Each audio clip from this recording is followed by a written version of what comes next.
Before I became an MP, I worked globally to protect children from violence and exploitation.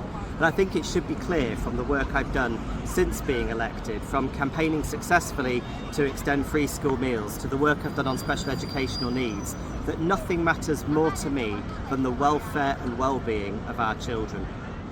So it's really hurtful to see that once again, political opponents are promoting a lie on social media that I and my colleagues voted to block an inquiry into sexual abuse by grooming gangs. It's disgusting to exploit the victims of these crimes to score political points. So let me be very clear. No Labour MP voted to block an inquiry. What we voted against was a wrecking amendment to the Children's Wellbeing Bill. Let me explain. This is a government bill. In fact, this one's the Crime and Policing Bill that we're debating this week. There are two ways to amend a bill such as this.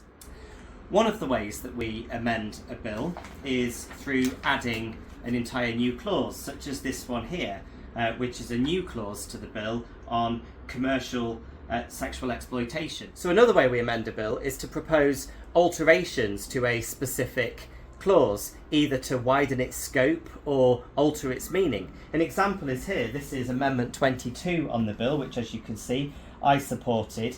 And what it does actually is it extends the bill. So this is about child exploitation and the mandatory duty to report. And what we're seeking to do is in clause 66, page 27, line 13, insert an additional clause that says that it extends to anybody who's in a position of trust, even if they're in a voluntary capacity, which we felt would strengthen that bill.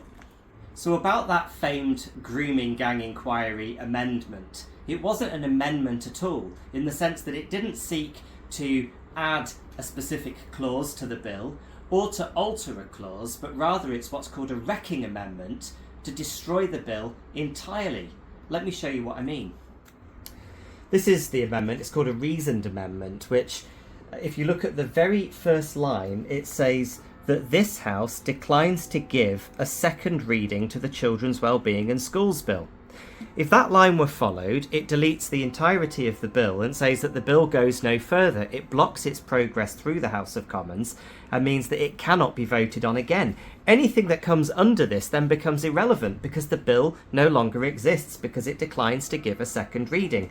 Let's look at what does come under it, though. It's lots of waffle, really, about why they don't like the bill. And then at the very end, they say, and we call upon the government to develop new legislative proposals for a children's wellbeing bill, including establishing a national inquiry. So if we had voted for this amendment, it would not have created an inquiry, and there's nothing to stop us at any point setting up a national inquiry. All it would have done is destroy the Children's Wellbeing Bill, a bill that was in our manifesto and that actually contained landmark child protection measures that we promised we would deliver. Now about that inquiry. Back in January, the Home Secretary commissioned Baroness Louise Casey to undertake a national rapid audit of the scale and characteristics of gang-based exploitation.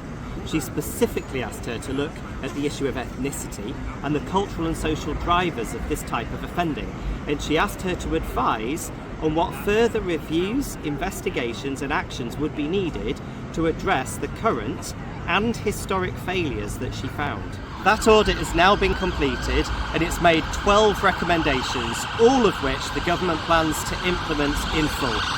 One of those is a new national inquiry to direct these local investigations and hold institutions to account for past failures. That's the right way to do it. The last public inquiry took 7 years and cost £150 million. That's the equivalent of 8 police officers for every parliamentary constituency.